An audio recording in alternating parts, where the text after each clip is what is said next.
There was once a man named Elias, a quiet dreamer with eyes full of hope and pockets full of nothing.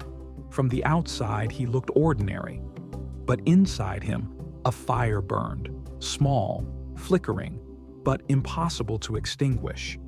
Elias grew up in a tiny town where dreams were treated like diseases. Everyone avoided them. People said, "Life is survival, not success. People like us don't rise. You're expecting too much from life." But Elias believed differently. He wanted to build a small business, a workshop that would design furniture inspired by the village he grew up in. He believed beauty could come from simplicity. He believed his hands could build more than just chairs. They could build a future. But life, as always, had other plans. He used all his savings to start the workshop. It took him 3 years to save that money. On the very first day, a storm destroyed half of his materials. He lost almost everything. People laughed. Neighbors whispered, "I told you this boy is chasing clouds. He should just find a normal job." Elias didn't reply. He simply picked up the broken pieces and started again. He went to a bank for a small loan. They refused. He went to another and another. 12 banks, 12 rejections.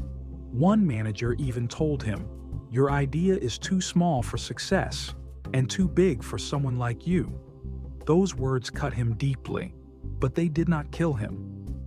Elias walked out of the bank with a smile, not because he wasn't hurt, but because he whispered to himself, "Pain means I'm still alive. And if I'm alive, I can try again." A close friend offered to be his business partner. Elias trusted him. Together they opened a tiny workshop, barely big enough to fit 2 people. Orders finally started coming. Things were beginning to shine. Then one morning, the friend disappeared, taking all the money, all the tools, and all the hope Elias had left. Elias sat on the floor of the empty workshop, broke, alone, destroyed.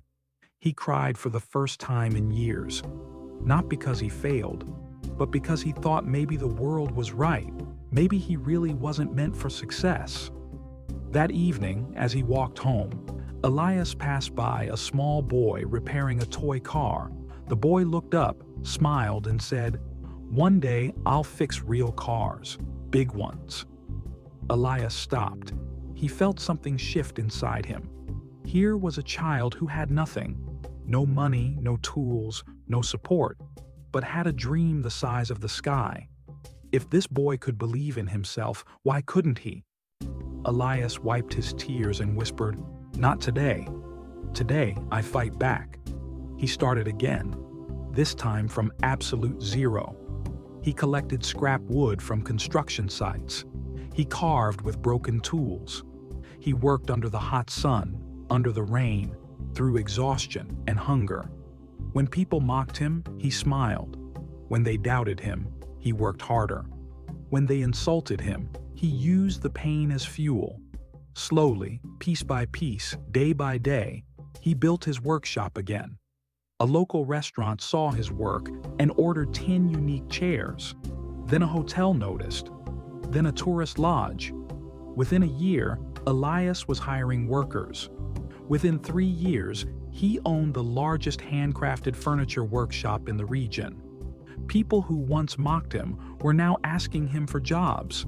The same banks that rejected him were now offering him loans he no longer needed. And the friend who betrayed him returned one day, asking for forgiveness. Elias smiled and said, "I don't hate you.